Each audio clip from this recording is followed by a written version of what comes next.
How to burn down your publishing company in 3 easy steps. This is Gaming and BS episode 348 being recorded Monday, June 28th, 2021. What the hell? That's not the intro music. Shit, we got him out of order. That was awesome.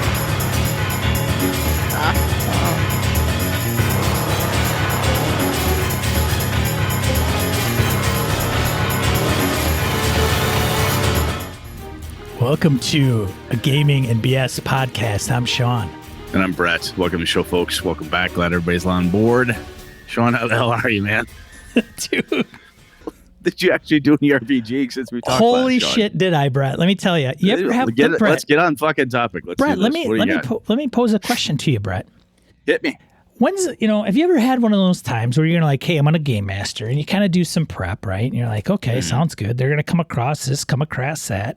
And you kind of go along and they go into an encounter of some kind, social, combat, whatever.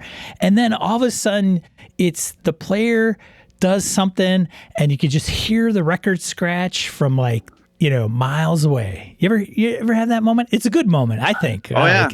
Depending on what it is that they do, 99 times out of 100 though, it's awesome. Right. Oh, they do something crazy. For sure.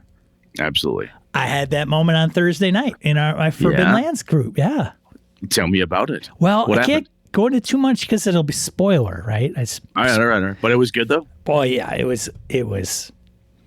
was somebody doing something at a time you never thought they would do it, right? Like, hey, I know what I'm going to do. I'm going to drive a car, and then what I'm going to do is, I don't know, put on a ring. It was kind of that situation. Like, hey, I'm going to do this. And then that ring that we got like 3 rooms ago? I'm going to put that on, even though I don't know what it is or what it does. Yeah. And so Phil, he's in the chat right now. He's like, so Phil had a bad week, and then he played the game, and then he's like, yeah. He said it was the worst movie he had ever done as a player in like 20 years, which I think he's being a little bit hard on himself. Well, I'll tell you, it was pretty funny. It could be worse, Phil. At least people. So I had set up this is ages back. It set up a Dark Ages vampire game. My buddy Lenny's playing this character, and I completely forgot that his character is very old school. The concept of the Magna Carta, peasants reading, and so forth. He's like, that's bad because peasants, people can read. That's a bad idea, so on and so forth. So he does not like the written word, at all. Unless in religious and possibly mystical, doesn't like it. So I plant this book, which is this cool thing. It has to do with this bizarre, almost Da Vinci-like mechanism thing. It's very plain English, easy to read and understand. He happens upon it. He finds it. I describe it to him in all of its glory and everything you could possibly do. He looks me dead in the eye and says, I burn it. You do what? Yeah, right. This shouldn't exist. I burn it. And I'm like, fuck me. Are you kidding me? Oh my God. That was like, oh my, this is like, if only we could unlock this door, we could find out where the big treasure is. Hey, here's the key. I throw it away. Why would you do that, Lenny? It's just that, no. Oh, God.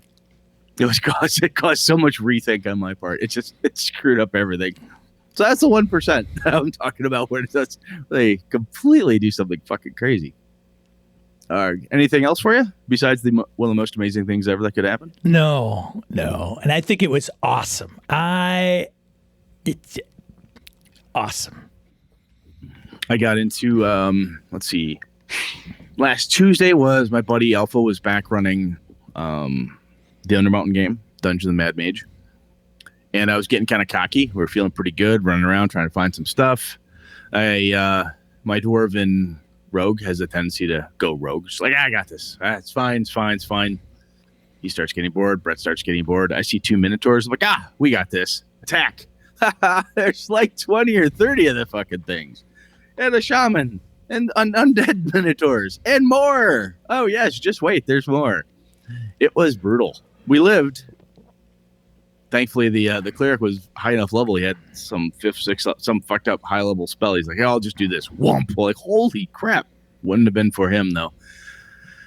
Yeah, I almost got lynched, virtually lynched by the rest of the party for that one. And then AJ ran his Midgard game on Wednesday before he and I went up to the cabin for the weekend. And that was, it was really good. AJ is doing a really, really good job, I think. And actually for the most complicated plot he's ever done. A lot of times it was like, you know, go here, get this key, go to that room, unlock that box, get the next key for the next box, you know, very story coupon, very obvious.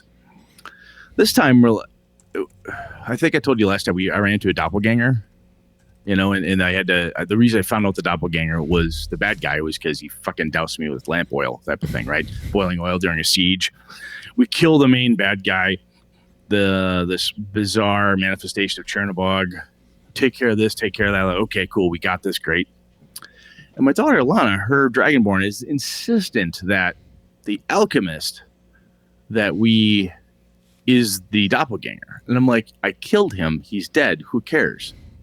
She's like, no, but we saw the alchemist. Now the alchemist is back in whatever the big city is. God, I can't remember the name of the damn city in Midgard. Zobek. He's in Zobek. It's fine. Whatever.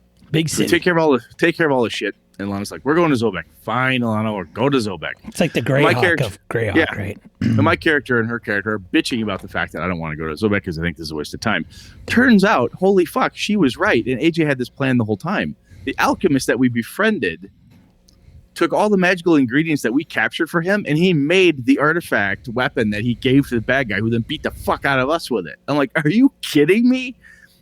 And he's like, yeah, because, you know, doppelgangers actually will capture their prey, he says to me, and you know, read their minds and figure things out from them over time. So like this, because we saved the actual alchemist. We're like, how long have you been in here? He goes, I lost track of time after 2 years. Like, holy shit. He totally had me fooled. I did not think that he did that at all. I'm very impressed. I cannot tell exactly what he's doing for the first time. We're uncovering clues. This would be like anybody else running a game for me. Like, what's going on? Uncover this thing. Uncover that thing. Ooh, what's the plot? What's going on? Any other time apart from this, I could easily see through whatever he's doing. As a kid, he's running a game. I got this. Yeah, I can imagine that kids starting out use the same kind of thing. Yeah. Like, yeah. But he's pulling out some twists on the old man. And I'm like, wow, I gotta start fucking paying attention. Holy shit! Because normally I could kind of, you know, half play and make sure he's got the rules, and I'm doing different now. I'm like, I better focus 100% on player, because if I don't like drive for story here, he doesn't need coaching right now. I got to pay attention, or my character's gonna die. Then he and I went up to my family's cabin. We had some chores to do up there, and in the EP, and we played Dungeon, the old board game, and played a lot of that. We hadn't played that in a while, and we tried different combinations of stuff and so on. It was a blast. Played a ton of that Duke. Played a lot of Duke. And then my Talisman version, we played that twice, and I won both times, which is highly unusual because he usually schools me pretty good. And he is, from a tactical perspective, after playing Duke with him this weekend, I'm like, you know, this is why he's clever and good at certain things in this D&D game that I'm not thinking of, is because he's a better tactician than I am. He just is. He's got a better head for it. I don't know if it's math or whatever. I mean, he's a much better mathematician than I ever was, and so on as well. But he's fast, and yeah, he suckers me in on plays and Duke and stuff. He's good. He's a lot of fun to play with. So anyway, that was a good time. I had a lot of fun. Tomorrow is what the hell fuck have I got tomorrow? Tomorrow is Greyhawk online. Then Friday, Alpha's running Rage of Demons. I think we're almost done with that. Then Saturday is Greyhawk at my house for a big day campaign.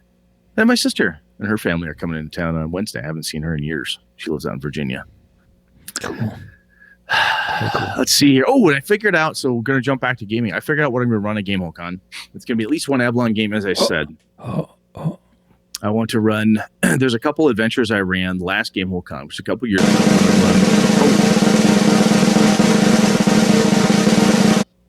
Oh, sorry. I jumped a gun. Go ahead, man. I'm going to probably run a fish story again, because I had really good luck with that. I played that with Nola Burt and a few other folks. I think Harrigan may have played that one with me as well. I had a really good time with that, and I've run it twice now. I want to run it at least one more time before I start putting it into something that I package up for Avalon. And I also want to run I'm trying to decide if I'm going to run a horror game, and I'm trying to decide if it's going to be a Delta Green mechanical system or if I want to use World of Darkness for what I've got planned. So I'm going to sort that out. So it's going to be at least 2 games. I think probably the other game I'll run, I'm thinking of doing a Streets of Avalon game, but with like Osric, an older system, just to have people play in the world with a different system to see how it flows and so on. I've done it many times before. It's worked well for me, so I thought that might be fun to try. So, you got anything? What do you? I know you've got one. I have one, but I haven't submitted it yet. Okay, I'm definitely gonna get mine submitted. So yeah, I might do forget about it. That's an old easy go to. Maybe the deal LARP. I think some of the misdirected mark crews can actually come in from Buffalo. What? I'm hearing a rumor, so we'll see if they show. That could be fun. What? Yeah, I think that would be fun. I haven't seen. My God. I haven't seen those folks in person since the last Queen City Conquest I was at, which was a long time ago already. So yeah, that'd be cool if those guys can show up. All those folks, it'd be good to see them all. It would be. Anything else? No. All right. Shall we random encounter? We should. We shall. Random encounter. Segment of the show where we field emails, voicemails, comments for social media. I'll read this one. I know we don't have a lot this week, but Ty emailed us. Excuse me. Says, "Hey guys, really love the show. As I'm doing my workout for the day, listening to your podcast." Okay, first off, Ty, the fact that you can work out, stay focused on a workout and listen to us is, I think, actually amazing. Because I would think at some point you just throw the weights to the floor and scream because you were lividly angry or something. One of us two knuckleheads said. So good on you, excuse me, for being able to do that. He continues, "I was thinking about some stuff that I've been seeing lately on the internet about these new game systems that are coming out this year. Each of them focusing on a TV show. I'm wondering what your guys' opinion of, do we need to have a TV-focused role-playing game versus modifying a system that you already know to play that particular theme? 2 of them that come right off the top of my head right now are Dragon Prince by Cortex Prime and Avatar by Magpie Games. So I'm curious to hear your guys' thoughts on that subject." And this is from Ty Prunty, a.k.a. Tymonger. I tell you, Ty, from my perspective, the IP, we've talked about playing with in IP before. The IP has to be really wickedly interesting for me to grab onto. And I have a tendency to grab onto IP myself, and I base something on it. So if I was running a Cthulhu game or a Delta Green game, I would watch, like, I'll just make something old school. Some listeners may not know about this one, but the X-Files back in the day. I could watch that. Excuse me, or any Sherlock Holmes, a mystery, something. I could read it, watch it, and go, ooh, I could take that and turn it into something. I don't have, apart from Middle Earth, I don't have a strong affinity towards a media, i.e. TV or movie IP space that I'm like, ooh, I can't wait to play in that. I was still am. I love the Firefly series. Had a really good time. Short-lived, Serenity movie. Had a great time with it. I love the complete package. Awesome stuff. Never interested in playing in the IP, in the game space. So I don't mind people putting it out there. Your question, kind of tongue-in-cheek, I assume, Ty's like, do we need them? Need? I wouldn't say need. What I think is it's cool that people are taking stuff like that and doing things with it. Excuse me. I think it's cool. The golden age of gaming that we live in, there's so much stuff to do and to make out there. When Sean bought the Aliens role-playing game, and I saw Alex Cameron's played it a few times. He's loving it. And there's something about that IP that doesn't make me want to play that game. And I don't know why. It's kind of like I want to take pieces of it into a game I'm running. Well, I put that piece into Avalon or put that piece into a Greyhawk game or something along those lines. Or use it in my Symbaroum game type of thing. But I don't have a tendency to look at those and want to do that. Sean, do you have, what's your thought there? I mean, Star Trek, I know you've played Star Trek, but I've never been a Star Trek fan where I'm like, I watch it, I understand it, I know enough about it to talk about it. But I know you've played in it, but those TV focused IP spaces, what do you think about them? Do you see them and go, oh, good for you, hope someone buys it? Or you're like, ooh, I got to get me some of that. The only show, TV, that I could think of that I've actually played, I believe, is Star Trek. I don't think I've played anything else. And there's been a few. There's Leverage. There's Supernatural. There was the Buffy. There's Doctor Who. Yeah, Firefly. Firefly. Doctor Who. Dude, there's been a ton of them. Yeah, there's TV a few here and there. What was it? Laundry? Was that one? Laundry. Shit. There's something Leverage. There's Leverage. No, there's a British TV show. Oh. Something I can't remember. Small Press did it. Excuse me. Shit. Anyway, point is, they're out there. There's a bunch of them. And I think most of those IPs are not things that I watch. I never got into Buffy. Firefly, yes, but I don't know why I never really picked up the Firefly game. I think that was, I don't know. For some reason, I could play Star Wars, I could play Star Trek, but I didn't feel like playing Firefly or Serenity. I can't remember what they named the game. Leverage, I was a fan of the show. Playing in the role-playing game, not a huge interest of mine. And it was based on Cortex. At the time, I haven't played Cortex. I don't know much about it offhand. I knew I had the Marvel role-playing game. Mm-hmm. And it was just something that wasn't on my radar of, ooh, I really got to get that because it's super awesome. Or I experienced it at a con and thought, it's Cortex, so it's got to be good. Or, oh, it's Leverage. I really love that show so much that I want to play that game. But there's plenty of people that do. Tons. Yeah. People, I have, and maybe there's a level of fandom I think we're both saying we have for certain things that are like Dresden Files is a a big one. Well, that's kind of. Did they have a show? No, it is. Well, they did. They had short-lived show. They had a short-lived show on Sci-Fi. Yeah, that's right. But there was a short. Excuse me. I almost compartmentalize certain fandoms. Like, ooh, that's a good TV show series. Well, I like that series, and I don't take it anywhere else. I'm like, oh, it's good there. Right. That's fine. I don't need to play. The Millennium, the role-playing game, or it just doesn't do it for me. I think for me personally, this is my take. If I feel as though the RPG can be bigger than the show or the book, then I don't have a problem probably taking it and incorporating it and playing it. And I say bigger as in the Star Wars universe is pretty big. Like I think I can carve out a niche in the Star Wars universe where I don't have to have everything worry about the canon. Okay, Death Star blew up. Sure. Nobody knows why. There's mixed stories. Did it blow up? Maybe it's a conspiracy theory. Like I could twist some of that. I wouldn't have a lot of the crew run into major characters. NPCs, characters, yeah.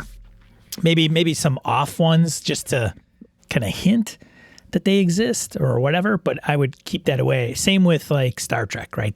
The world's pretty big. Lots of starships, lots of starship captains. Don't have to be on the Enterprise. That's another thing. I don't have to be in the Enterprise to play Star Trek. Yes. Which is kind of like in a Middle-earth role-playing game. For me, anyway, I don't have to be part of the Fellowship to experience the Middle-earth game or setting. Sure. Right? I could be pre-War of the Ring, after War of the Ring, first, second, third, fourth age, wherever you want to be. During the War of the Ring, you could be in an offshoot place that only the war in the book only covers certain components. You could be up at the Lonely Mountain when there's a big brawl there. You could be down south. You could be Far Harad. You could be all sorts of different places. So I feel that it's large enough. And maybe some of these other IPs are. Right. But when I see them, I don't envision them being... I just don't envision them working for me. I see them as if I'm going to use something from them in a game, I'm going to use something in an existing game. Like if I want to take that theme from that session or a theme from the show or the setting, I'm going to take it and cram it into something I already have. Sure. So, this doesn't. Now, again, as you and I have said many times, if someone's playing that stuff and they love it, good on you. Yeah, absolutely.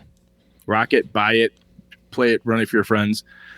And if I'm somewhere at a con and we got time, you say, hey, I've got this really kick-ass Leverage game. I've never seen Leverage, but if you tell me it's a good game, sure, why not? I'll give it a try. Yeah, why not? What the fuck? Let's give it a go.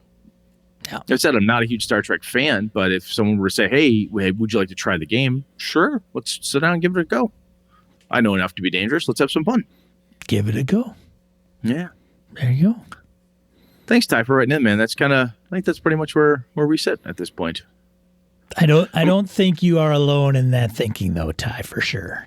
No, and honestly, I think that I believe that, do I need a game about that? Or, wow, why would somebody...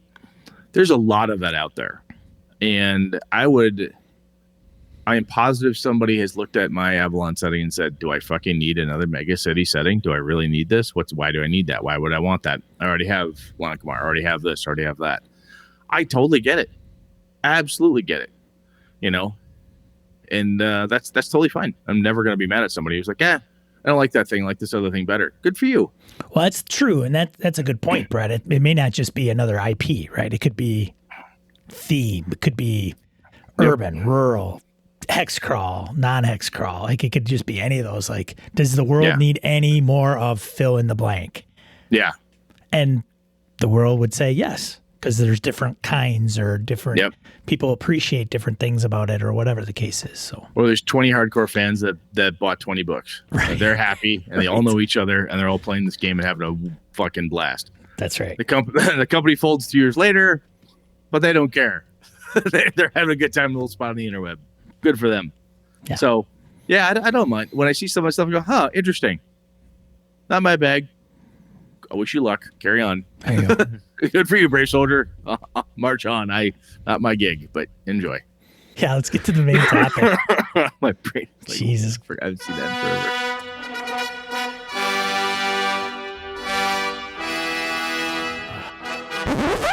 All right, what the hell are we talking about tonight? Tell me that has to do with role-playing games. It totally does. There's nothing to do with cats, your brain, or the floor behind you. I want to talk about some cool things about different editions of games, or like kind of how we choose them and so on. And the reason that this came up to me has nothing to do with the current end of June tire fire that certain people have started. This is more about what actually got me thinking about it, though, was a cool guy, Jeff Talanian from Astonishing Swordsmen, Sorcerers of Hyperborea fame. Could be 3rd edition. Like, And a couple people threw it up on the in our forums. I'm like, do I? And I asked the Time Monger question. Do I need that? Do I need to do that? Interesting. Sometimes I have been known over the years to buy shit from somebody. I'm like, I like them. I like their stuff. I'm going to buy it. And it sits on my shelf. Click. And I'd never touch it. But I bought it because I like this person. I want to support them. So I'm going to throw this out there right now. I think that is absolutely 100% legit. It's your money. It's totally legit. You can have somebody like, look, this is a creator I want to see continue. I think they put out good stuff, so on and so forth. I do not find this game interesting or this setting itself all that interesting. However, this person, they're awesome. And I think they deserve a little something for the effort. So I buy a book. Sometimes I buy that book and give it away because I know somebody who really wants it or whatever the case is. But I've been known to do that, and I think that's absolutely legit. So I'm positive somebody somewhere for whatever freaking reason liked me and said, hey, you know what? I like that bright guy. I'm going to buy his book. It's sitting on the shelf gathering dust. Okay, it's fine. As the creator of the thing, I'm like, I wish you would love it more. That's fine. Sean points to himself because you're and I hate you for it.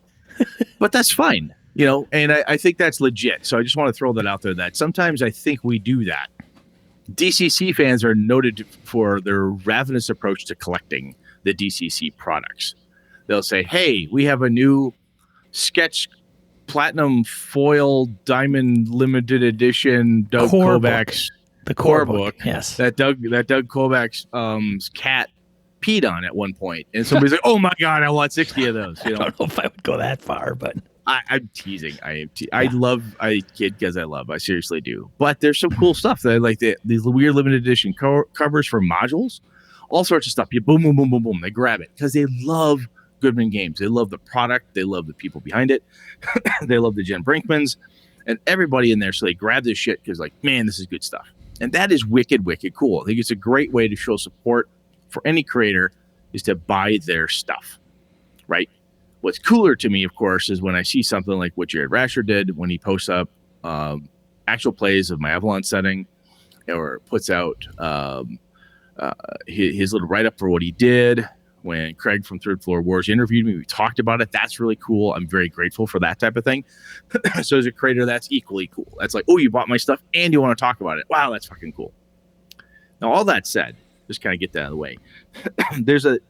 I started approaching, Sean and I have been talking about trimming down the game collection and trying to be smarter with our gaming money, as it were, right? We're old. Pretty soon we have to get used to living on a fixed income at some point. So we have to make sure we're ready for that when we hit our older age. But I look at this and I start thinking, why do I approach new editions of a game differently? And I think I do. And one of the reasons I say that is because when Pathfinder 2nd Edition came out, my friends and I talked about it. I said, hey, there's Pathfinder 2nd Edition. And we had not played Pathfinder for quite some time. And everyone went, I like the edition we have. We already have a lot of stuff for it. I'm not buying it. That was like nearly unanimous across the group. I picked up a copy because at EverCon and a wicked deal on it. Started reading it, went, I don't think I'm going to play this. So I dropped the copy, got rid of it, sold it. Fine. But why did you think that? Curious. So if I had been playing the game, I am positive that if I'd have been playing Pathfinder actively at the time with my home group. Yeah. I said, hey, I found 2nd edition. And by the way, that's that thing you talked about over here. They changed it to this. This sounds wicked cool. It would have been active in our brains as a group. Like, oh my God. I want to try that. I want to see how that plays. We're in that I want to get into it groove, right? We were still in a groove at a certain point when the new Advanced Player's Handbook came out. Ooh, let's play that. Ooh, I want to see this. Ooh, I want to see that. We're scarfing up stuff to improve or enhance, we hoped, our experience with that system. So I think if I'd have been actively playing it, I'd have been in on it. I picked it up because I was curious, and I got it like a third of the price, to be honest. Because the guy was selling his gaming store. It was just trying to liquidate shit. I was running the con. I gave him a deal on his booth. He's like, here you go, Brett, just fucking take it and get out of here type of thing, right? Thank you, dude. Nice stuff. But I'm like, I started parsing through it, and I kept thinking, I'm like, no one at my group is interested in this. Because now when we think Pathfinder, we think the Pathfinder we used to play. No one's really interested in the thing. Funky. And I know when D&D 5e came out, Sean, you're the one that talked me into getting it. Because you were having fun with it. You and Doc and I had dinner one night at GameOCon 2, I think it was. Yeah, it was GameOCon 2. And you guys convinced me, like, all right, fine, fuck it, I'm going to go buy this game. So I started picking up stuff. And I had a good time with it. Look at it now. And look at it now. Sean quit, and I've got stuff. Well, no, I'm kidding. I would say look at the game now, but... Oh, yeah, crazy, huge. But I think one of the reasons that I am for I like Jeff Delaney and the Northwind publishing and stuff that he does. I like what he does and so forth. I backed a couple of Kickstarters. I've gotten some cool stuff out of him. But I have yet to be able to get that game to my table. I'm going to run it, no doubt. It'll be fun. It'll be a good time. I played it with Tim DeShane. You and I played with him. Awesome time. Had a hell of a good time with that. It'll be fun when it happens. But I'm like, do I need a new one? No, I don't. And if I were to run this with my group, they wouldn't know. First, 2nd edition, they wouldn't even care. They just want to play it. But I'm torn with hey, I like Jeff and I might want to support him. Maybe I'll get in on this. I don't know. But I can tell you that if the game is actively being played by me, I'm much more interested. I think if you had bought Delta Green, Sean, if it was sitting on your shelf and had been for 2 years, I don't think you'd have went out and bought a couple of adventures that you got a hold of. Or would you? Maybe. No, I don't think that is a stretch for an assumption. Yeah, that's very possible. Very possible. Now, that's one aspect of attacking a new edition to me is like, am I actively playing it? Is my group and am I hungry for something different or a new way to enhance the game through updated or changed mechanics? Does that work for you at all, or do you have, how do you do that? Think that's a silly idea, good idea? Do you similar? I don't know if I've given it that much thought, honestly. So I don't. Okay.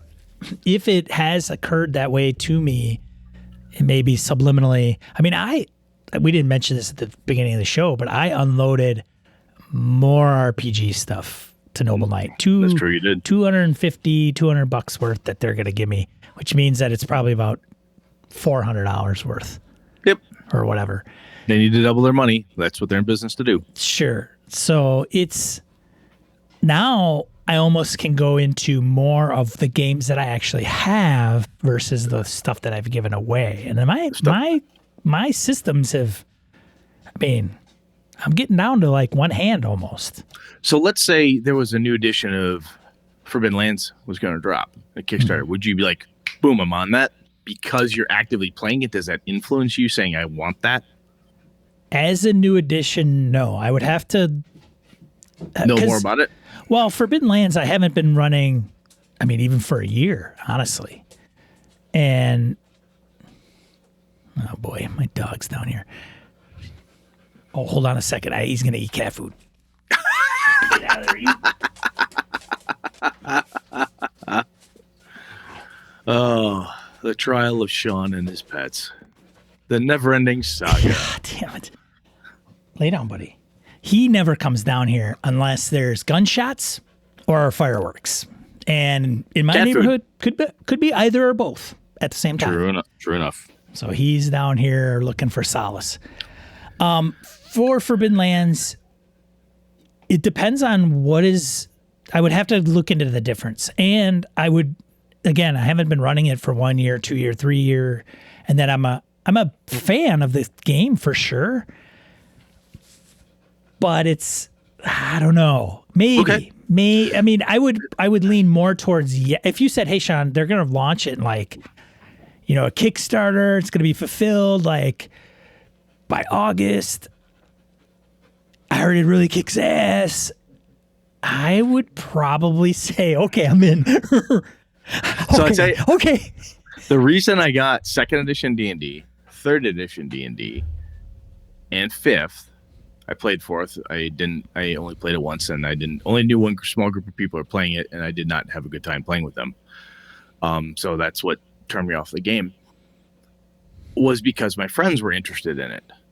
Because I'm the guy that runs a lot of games, right? So as the game master, we're playing 3.0, 3.5, and then Lenny's like, ooh, I found this Pathfinder thing. He's like, it's like 3.5 but better. So read, fine. Transition. Everybody flip over. We went to 2nd edition because in high school, at the tail end of high school, my GM, Eric, was like, hey, this is really cool. I had a Dragon magazine. I got the inside. 2nd edition, what's coming. This will be different and new. I wanted to be on the cusp. But Eric and I were talking about it. We both got jazzed up about it. And I think that's, so I can guarantee you that if I see a lot of tweets by Deshane about, oh my God, it's Hyperborea 3rd edition. Oh, wow. I've seen blah, blah, blah. You totally got to do it. Oh, God damn it. Because he's a friend and he's someone I trust his opinion on this stuff, right? Oh, lordy. This could get expensive. But I really do. I look to my friends and the people I'm gaming with, who are gamers I know and trust. If they tell me it's cool, that is a big thing for me to look at a new edition. And I think it's worth me saying that, because I think that sometimes we're like, oh, I got this, blah, blah, blah, blah, blah. And if you stop and think about it, for me anyway, I'm like, some bastard I game with made me spend $200 on a game system that's rotting on my shelf. Oh, you jerks. But anyway, I think it's kind of interesting. One of the things that I find when I'm proselytizing a game system, an edition especially, is someone will say, what's different? And there are certain things that they're not, the phrase sacred cows is kind of annoying, but there's things that are sacred or very important, right? So when D&D went to an ascending armor class, there were certain people that were like, oh, that goes fine. We don't need nothing else. Right? Oh, and then they went from feats to hardly any feats. Well, all those feats were great. We didn't have feats. We didn't have great characters. And I don't understand what it is you're doing. It doesn't matter what you do. Somebody out there is like, Shadowrun First Edition was the pinnacle of all Shadowrun games. Any dumb motherfucker who plays anything else is just a dumb motherfucker. Blah blah blah blah blah blah blah blah blah. Somebody out there is thinking that, I'm sure. Like, hey, I played Warhammer Fantasy Roleplay First Edition. It's the best edition ever. Okay, good for you. That's fine. But I think there are because there's certain components that sometimes they're like sacred or really important to us. And I have found that sometimes the change to those things is actually what will draw me to a new edition. So the change when I went to third edition, 3.5, Pathfinder, the list of skills and the massive list of feats and skills kind of, to me, it was this big conglomeration of things you could pair up and make work and so on. Plus the class powers and all this crazy shit. Neat. One of the things that made me like 5e was when Sean told me, hey, they crushed that down. They really just, the list of skills is like this big type, Brett. It's like 4 inches high. It's not a huge list. It's much simpler. It seems more streamlined, blah, blah, blah. Damn it. Excuse me. So it just seemed like there was, that was a sacred, if you will, thing or a thing that we gotten so used to for a number of editions that when it changed, I'm like, ooh, that's an interesting change. And maybe we want to check that new edition out. Have you ever seen that where you see a change or something? Like, I know Shadowrun has had different approaches for different things over the years. You've played a number of different versions of that. But have you looked at some systems ever edition wise and go, ooh, they finally changed this, thank God? Or anything like that? I am not as much into that as like Jimmy and Doc, and I don't even know if they're necessarily into it as much. Mm-hmm. Like they're as much as they just pay attention to it. They pay attention to it. Like for me, I mean, a second edition of third edition of Delta Green could come out, and it may come across if it's relatively new. Like if there's a feature in it that wasn't in a prior version for some reason. But with Shadowrun, Jimmy knows like third, fourth, fifth, how the Matrix worked and how it was wonky in one edition versus the next, and riggers, blah, blah, blah, blah, blah. So he understands, because that's his jam. That's his jam. That's system mastery. I don't ever think I've claimed system mastery over anything I've run necessarily. Like, not to the degree some other folks have. Like, oh God, I'm so glad they fixed this. There is the latest edition of Call of Cthulhu 7th is the biggest version edition change in how some of the mechanics work. The push, the different roll again stuff, and luck. No, how do they do it? Is it luck? Is that the new for thing? Delta Green? Yeah, Delta Green, Call of Cthulhu 7th. Yeah, it's different. It's a different, better way to go about it. Not, I shouldn't say better. Strike that. Different way to go about it. Some folks think it's better. I happen to enjoy it.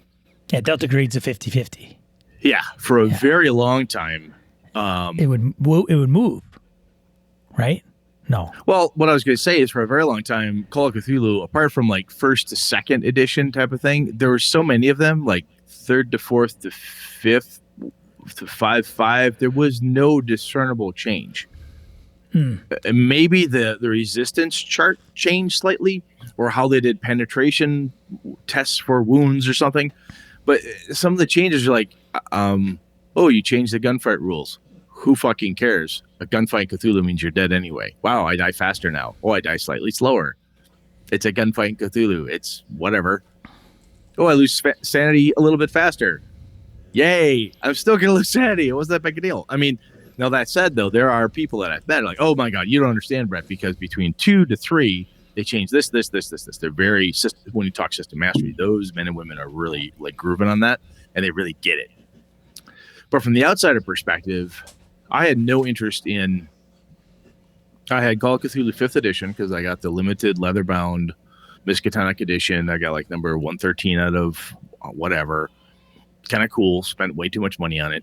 Like, that's my edition. Boom, done.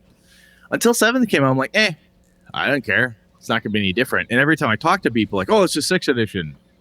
How's it different from this? Well, it's more blue. It didn't have enough to grab me. So the other thing I look for is something that's like Sacred's been changed, right? Descending to ascending armor class. That's a big deal. Hey, weapons are now this type of damage, or now there's a finesse weapon, or now there's this. The core components of the game change in such a way that I'm like, ooh, I can feel my brain turning and like, what does that mean? You change this component to the core. Ooh, interesting.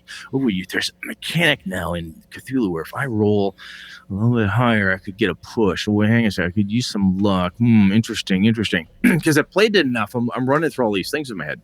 So for me, the experience with an older edition, if I have enough mastery, not complete, but if I know enough about it, that the thing that's changed, I could see how it would have changed games I've played, right? So if I'm having fun with it, and I have regular fun with it, like, that would be cool backwards. Neat. But when I started looking at Pathfinder 2nd Edition, for me and my group, I looked at it and went, the changes, the updates, and the things you've done here, they're not going to help for the way my team and I are playing. So I passed. But when I read Call of Cthulhu 7th, I'm like, oh, this is kind of cool. Sorry, Carrie, go on. Well, some of those, like, I think somebody mentioned, I think Kerrigan in the chat mentioned how cult, I didn't know cult system before, but apparently now it's PBTA. So it would be, apparently. That's a big change. Yeah, I didn't whatever was to that. Interesting. I did not know that. Right. Yeah. So going back to that, is it a completely different game? Like, I mean, and I don't mean that like, okay, you go from Pathfinder. Well, the setting, the world is there, but that's like right. The trade dress and all the NPCs. The trade dress is there. Avalon is there, but now you're playing with Osric. Avalon's there, and now you're playing with GURPS. Avalon is there, you're playing with Savage World. Right.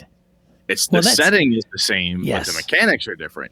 And if you're buying it as a new edition, that feels like a totally different game. I think you could argue, quite frankly, that from like 1st edition D&D to 5th, totally different games is how it feels. It does. There's harkenings, there's callbacks. Right? Yeah. Like, I don't think D&D, I mean, so it'd be similar if D&D got rid of abilities. Like strength, wisdom, intelligence, dexterity, constitution, charisma, gone. Oh, yeah. Okay, I get you. Yeah. Right. No, that's a better example. That's a better way to go. Like if they took a thing that they've always had and removed it. Yes. Like D&D's got... You know how we've always had elves, dwarves, and halflings? No more. What? Right. Yeah, right. What the none hell of just those, none of those abilities. Yeah, it's now a half-orc-centric game. What? You just Whatever. Gotta blow your mind. Yeah. Yeah. No, hit points are gone and armor class. Now it's, and advanced in magic. Poof. Like now we've got magic pool points. Yeah. This and that. And frankly, 4th edition, that's probably, I mean, it still had the core abilities, but the way it approached certain powers and power-ups and stuff like that, some people would say that's exactly what happened with 4th edition, and that's why I wasn't completely sold in or bought into it. Well, when you and I talked to Rob Heinzo at Gamehole 3, we were chatting with him, and he said, look, people, somebody came up and we were just talking 4th edition. We gave him a little smack about it, and he's like, look, he said, it's a fine system. He said, the thing is, he said, if it would have been sold under any other auspice other than Dungeons and Dragons, he's like, I think it would have done fine. I.e. 13th Age type of thing. So his perspective was, and I'm absolutely paraphrasing a very long conversation, folks, here. But Rob had said, like, essentially, like, look, putting the D&D banner on a thing, and there's expectations that go with that. Means something. Yeah, it means something. Right. And I think there's components about a new edition, when I get down to what's driving me to grab onto it, is I want to see new, different, changed, etc. mechanics that are helping to improve gameplay for me, right? In the way I run, the way my groups like to play. Because I know my groups, I have long-standing game groups that I game with, and I'm like, okay, this is how we like to play. This is a core group of folks I game with all the time. This will sing for my crew. I'm good. There are other games now that I'll buy, like, well, I want to run this game. I know I can at least run it once a year at GameholeCon. that's okay. That's totally fine.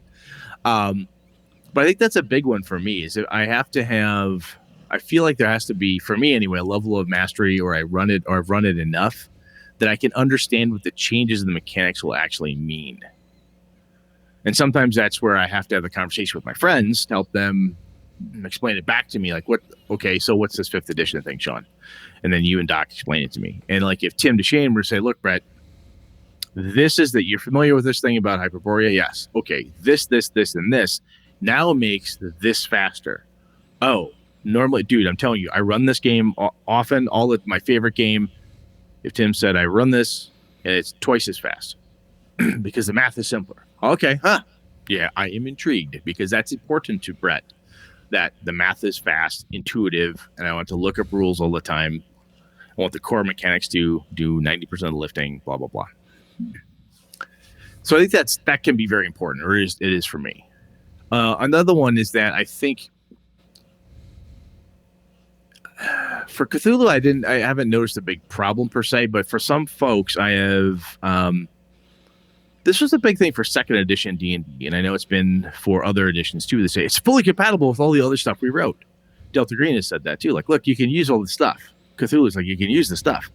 2nd edition was like, hey, it's compatible. Kind of, sort of. I think you're lying to me there. But depending what I've invested, it could be a big change.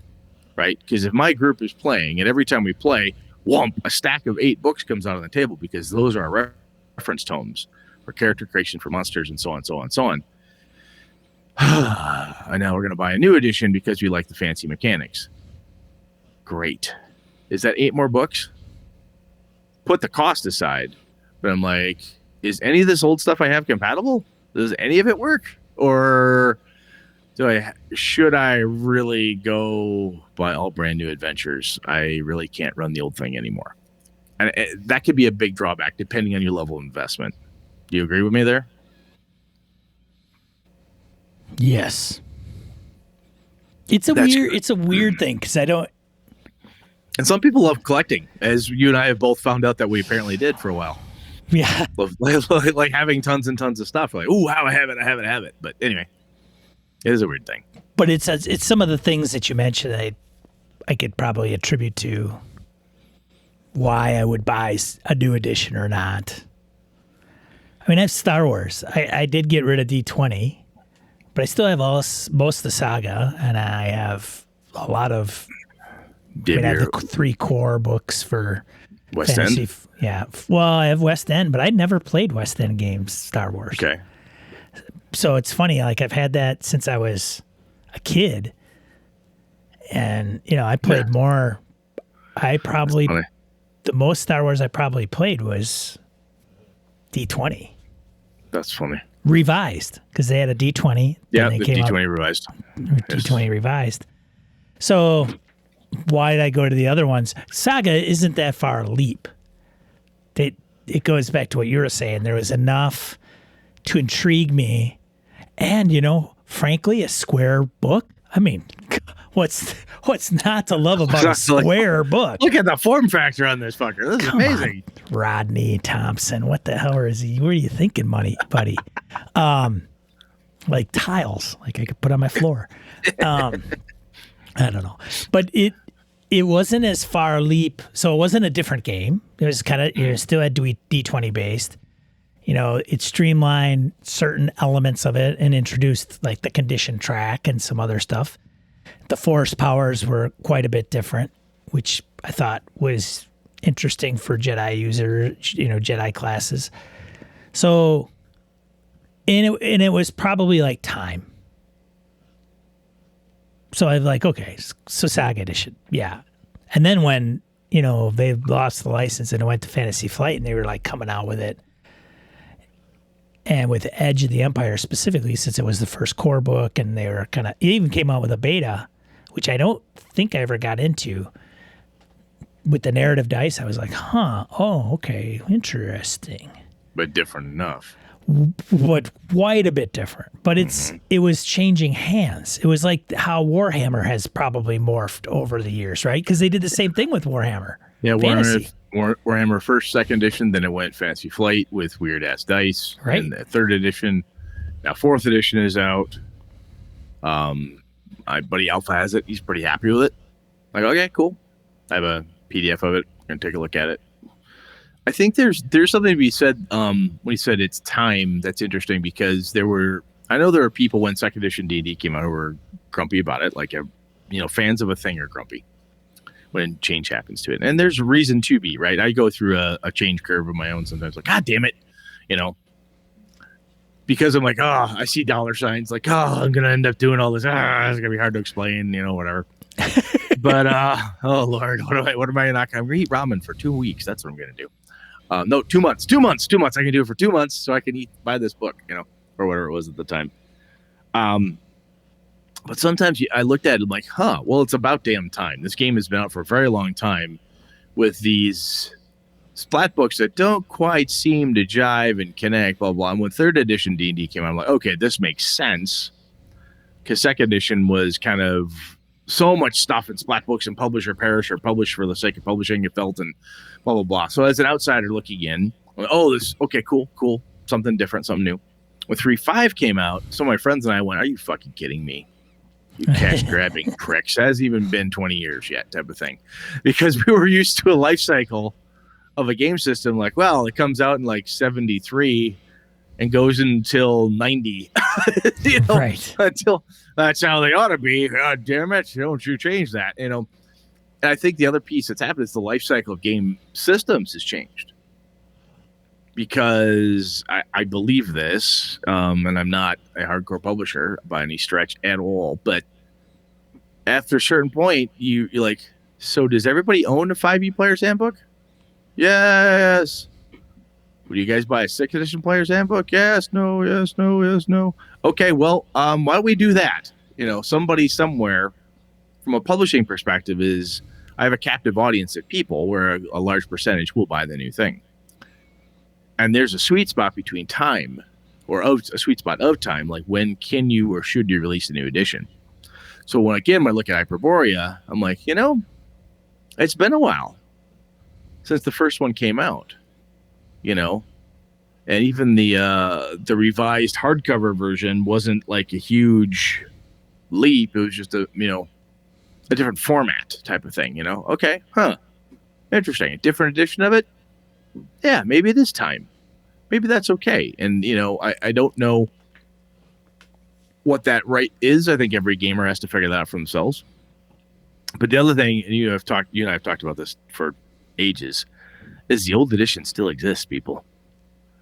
For those of you who hate that, or that gamer who's a grumpy jerk, and I don't know why they ever changed it. I just like this one. Go ahead. You can run that for us. Well, I don't want to run it. I just want to play it. Well, too bad, pal. Never know. It could be the diamond. Could be. Yeah, it could be. Could be the diamond that's, that was D&D. Who knows? Who knows? But a lot of the older stuff is out there. If you have it, if you've taken care of it, and you've got the books, you can continue to run it. And a lot of publishers put the old stuff out there. Like, hey, here's WotC did a great job. Like, hey, here's all the old crap. Go get it. You want it? Buy it. Yeah, well, I want a hardcover. Well, I'm sorry. We're not putting them in hardcover. We got them here. You go to Lulu and print it yourself if that's really what you got to do. But you can get the content, right, in a decent, readable, solid format. And you can run this stuff. A lot of the old Cthulhu adventures are available in some way, shape, or form, and so forth. There's a lot of the older edition stuff is still out there. And if you have your stuff, you can still run it. What I think is interesting to me is a number of the people who have complained to me, or in my presence, more specifically, about how the new edition isn't as good and how come they had to change, blah, blah, blah. I was going to say it, they're players. They're not game masters. Occasionally I'll hear the game masters grumble, but generally the people who are grumbling are the ones who like to play the older edition. So when the group that they're with is like, I'd like to run this new game. Well, I don't see why we have to change. Well, I want to try this. Would you try this with me? And the person is like, well, blah, blah, blah, blah, blah. Then they grumble about it. And when you turn to that person, you say, you can run the old game then. Since you like it so much, why don't you run us a game? I don't want to run. I just want to play. It's an underpinning I have noticed. I don't know. Brett, am a small sample size in that space, but I picked up on that for the people complaining around me at my space and like, interesting. Most of y'all are players. The game masters because I think the game masters we're the ones that buy most of the books. Because I want to run this game, gets my group to all right, I'll go buy that then. That's. I think the game masters are the ones that are keeping the industry cooking because I've always thought that game masters are the driving force of the hobby, and I could be completely wrong. I mean, there are more players probably, obviously, but I think we're the ones that are big influencers. Oh yeah. And we're the ones running the stuff. Right. And I think there is something to be said about that. And if publishers understood that, I think some do understand it, I should say, but I don't know. There's a bunch of influences within the hobby that I think sometimes are overlooked and taken for granted. That's all. And having said that, on an aside, Harrigan posts, he says a question. He's got a question for you, Brett. Sure. What games need new editions? Need new editions? Yeah. None. Would you think? What if some's out of print, not supported anymore? So what? Okay. So when I hear the word need, I take it very literally. Like if this doesn't happen, what goes wrong? Somebody die? Maybe something bad happened. Okay, that's a different problem. Maybe they're not getting any money because it's like I don't know. So when I think need is, I'm like, okay, public domain. A new edition at a certain point, it helps to keep the product alive. So if there's new stuff coming out and so on and so forth, that can be very helpful for gamers and game masters and players who want new stuff, right? People who aren't sitting down and homebrewing their own adventures, homebrewing their own worlds and so on, that want to buy product and run that product. I don't really think any game needs it insofar as unless that publisher wants to stay solvent, then they need to produce products. If they don't produce products, the fuck are they doing? Right? They got to do something to keep the lights on. Brett. So for not throw Brett under the bus, but go for it. But Brett also has said the same folks when Wizards will announce a new, like, hey, we're going to come out with another setting book. Yep. Shh, we're not going to tell you what it is yet until it comes out. And people are like, bring on freaking D&D in space. Bring out Spelljammer. Bring out Planescape. And then when they don't, everybody's upset that it's not. Yeah, that fan group is upset. It's not Dragonlance, I'm upset. It's not this, I'm upset. Right. And Brett's like, who cares? Because it's all out there anyway. So why do you care if they come out with the new setting book specifically? So it's a little different than rules. I think people are fans of settings, and from a conversion perspective, we've talked about converting stuff, right? Yeah. If I want to convert all my first edition stuff to make it fully compatible rules wise, it made sense, it has a proper balance, blah blah blah, to 5th edition. It takes a lot of work. Yes. We've talked about this. And if somebody else could do it for me, who's an actual professional game designer, boy, wouldn't that be sweet? You know what? I'd pay $50 for that book. Yeah. You know what? I might pay $60. Yep, so I'll pay $100 for that book. So you do understand that. Oh, I piece. absolutely understand it. It's the phrasing, and I'm being a little tongue in cheek, jerky here with Harrigan's question of need. I think from a need perspective, the only people who need to do it are the publishers. They need the hype. They need the money. They need to do it in order to stay alive. They've got to have something going on. From a game fan perspective, the other thing that it does from a publisher's piece, in my mind, is one of the things that's going to do is it's going to re-engage a group that perhaps isn't in your space right now. So you've got people who are Spelljammer fans, or you find out that there's a fuck ton of these Dragonlance nuts out there. My God, Joe Manganiello, it just got everybody all riled up that it's Dragonlance. And I got a rabid Dragonlance base. If I don't put out a Dragonlance book, they're going to go find another way to make Dragonlance. They're not going to buy. I could get people to buy it out of pure nostalgia. I could get another group of people who walked away from D&D and are looking for a reason to come back, whether they know it or not, type of thing, right? You can hook people with cool shit. So it's like to Time Monger's question about these, do we need TV-based RPGs on Avatar or whatever it is? If we're talking Avatar, like Avatar: The Last Airbender, which is the one I think he's thinking of, which I believe it is, if that grabs a group of people, neat, that's a new game. And if there's there's been an Aliens role-playing game before. I remember I saw it. A buddy of mine was going to run it back in the 80s or 90s. Excuse me. And it was terrible from all accounts. I don't know anything about it, though. We never actually got to run it. We just paced through it, looked at weapons and charts and made characters one night and it never got any further. But it existed before. So a new edition, though, like, oh, it's been for fucking ever since there's been an Aliens RPG. That's pretty cool. Modifius did it. Ages back, way back then. When? Oh, no. What am I thinking? I'm sorry. I'm thinking of something else. No, somebody else. Been forever ago. Modifius distributes Free Leagues crap. Yeah. Something else. You're way off. Yeah. But I think the a cool thing about producing a new edition or a update to a setting or a piece and so on is pretty cool. Like, so when I look at my Avalon book and I say, I want to convert that to the PIP system, I think that could be fun. So Leading Edge Games. Yes, Leading Edge Games. Leading Edge Games, 1991. Yes, there we are. Wow. Yep. Early 90s. Yeah. So if I take a new edition of my Avalon setting, which is currently geared towards 5e, and then make it for PIP, the reason I'm doing it is I want people who don't want to play it in a 5e world, but like the PIP system, want to enjoy this thing. And I think that from a need perspective, that's kind of cool. Again, it's basically doing the legwork for somebody else and cranking out the updates, the additions, the changes, and so on. So I think there's another piece here that's additions to mechanics, and then there's additions to settings, right? Settings that tie into different mechanics and so forth. Which again, to me, still is very similar. When one of the reasons why I like first and second edition Forgotten Realms stuff is because there are pieces of the Realms setting that to Brett were sacred, or things I liked that I didn't like how they kept fucking with it for third edition, for fourth edition, and so forth. There's pieces and parts within it I just don't. I'm like, I don't like that. But Greyhawk stuff, I've got the Gazetteer from Living Greyhawk setting and so on. I like my Greyhawk stuff.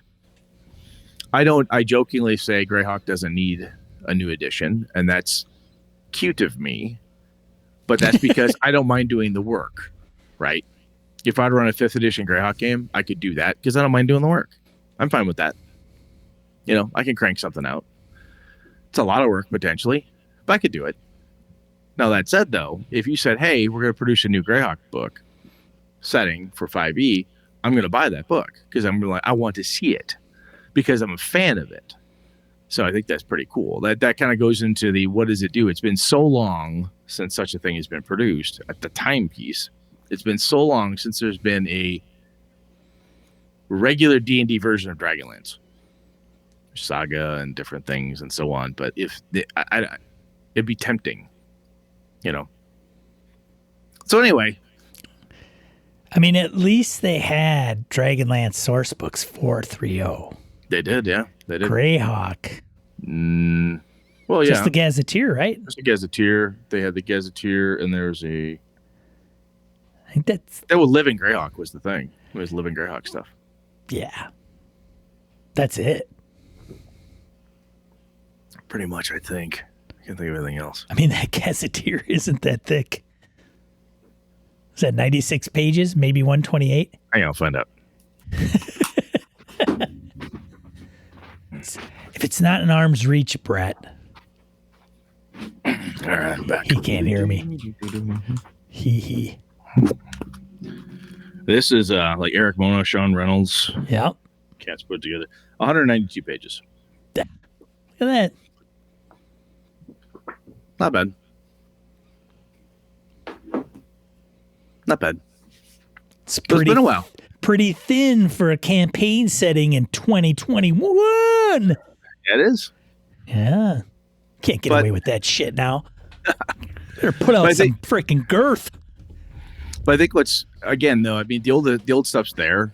if you have it like I do, and you can keep playing it. There's no one going to stop you. For sure. Know, whatever your old thing is, you can still do it. Police will. Something. Game and police will. But. Oh, the game and police will, yeah. There is a cool thing, though, sometimes when if you want to get new gamers into your hobby, it is not easy to say, would you like to play Dungeons & Dragons or would you like to play Shadowrun? And you pull out a book and they say, wow, that was a lot of fun. Like, yeah, can't buy it. What? Yeah, you can't buy this edition anymore. You get a PDF, but you can't get the hardcover. Oh. Wah, wah. Wah. Yeah, exactly. And that's one of the reasons why 5th edition is the D&D edition. My 3 kids who really like to game, that's their quote-unquote D&D edition. It's the one that came out when they were kids, that was popular when they were kids. That's what everyone, so to say, is playing. That's the one. They don't mind playing my old stuff. They looking through the books, figuring things out, and so on. But when they sit down, kids are playing the 5th edition. Yeah, I mean, then that's a thing. If you want to get newer people into your hobby, sometimes it is easier to say this is the newer version of a thing. You could go out and buy it right now, right? Getting someone into board games and teaching them only old, outdated Avalon Hill bookcase games that they can't buy or would cost them an arm and a leg to get. As long as you don't mind hosting board game night for the rest of your life, good on you. But can always play your grandpa's game, kids. You can always play your grandpa's game, kids. Yeah. Anyway, all right, man. You good? I'm good.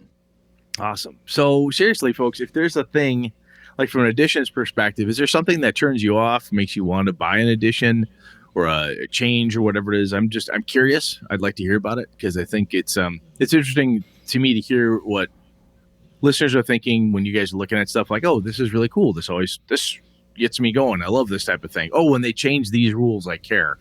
Or unless it's X type of change up, I don't give a shit. I'm never going to change. I just need something bigger to happen or whatever the case is. And maybe some folks are like, look, I don't change editions. I change games. And maybe that's the thing. Like, look, this is my version of D&D. Click. If I want to play something else, I grab Forbidden Lands. If I want to play something else, I grab Dungeon World. If I don't like that, I grab this thing. Maybe that's the deal. I don't know. So I'm kind of curious what folks have to say. So let's see where we go. Shall we off? Let's get to die roll. Let's do it. Die roll. 2 to 4 miscellaneous points gaming and geekery bring to you. A couple this week. First one, Timemonger lets us know about Tidebreaker Kickstarter. It's got 23 days to go. It's fully funded. Tidebreaker RPG, cinematic tabletop RPG focused on collaborative world building and quick to pick up tactical fights. Cool. Interesting. Ah. Cool. I'd post it in the chat, but I don't know why my paste doesn't work. Oh, it's what the reason no one can hear us too. Well, maybe. That's what I got to do is copy paste our audio. Duh. Duh. That's all you have to do. And then the second one is Duckburg. Once the gleaming jewel of Calisoto, a foul wind now blows down the streets of Duckburg, abandoned by all but those foolish enough to travel there and those cruel enough to survive. Treasures of long-dead merchant emperors call to you, and so you and your clan have flocked as birds of a feather to almost certain ruin. Mysteries are yours to solve. Histories are yours to be written. For every day you will be out there facing Duckburg. Oh my God, this literal ducks. I'm looking at it right now. I think DUKK. Oh my God, it's literal ducks. It's actual fucking ducks. This might be funny. This might be fun. It's inspired by coat of DuckTales. arms and a duckscription for your character. It's got to be inspired by DuckTales. Look at the art. Oh my God. It's inspired by DuckTales and, of course, Merkburg. So it's quack, quack, metal, quack. Metal. Nice. Metal. Oh my God, that's fucking hilarious. I think Brett and I should play some Duckburg. Oh my God, that's awesome. Oh, Shall we? We shall. Awesome. What are we talking about next week, Brett? Next week, I want to take. So Kojo had asked us about pulling mechanics from one system to another, and this conversation, last week's and this conversation here, kind of tie into that. Because there are things that I've done from different editions of a system where I take it and say, "Huh, I really like that. Let's move that over here," or some totally different game and cram it into place. So, just wanted to talk about it. We talked a little bit about that in answer to Kojo's voicemail last time, but let's go a little more deeper on it. Sound good, Sean? Sounds like a plan, Brett. I'm liking it. All right. So, if you see, we record every Monday night here on Twitch at 8 p.m. Central Time, barring any, I don't know, trapped feral cats, accidents, home remodels. The usual stuff. Whatever. These are things that happen to anybody. That's right. Otherwise, if you see this on YouTube, give us a like or a subscribe.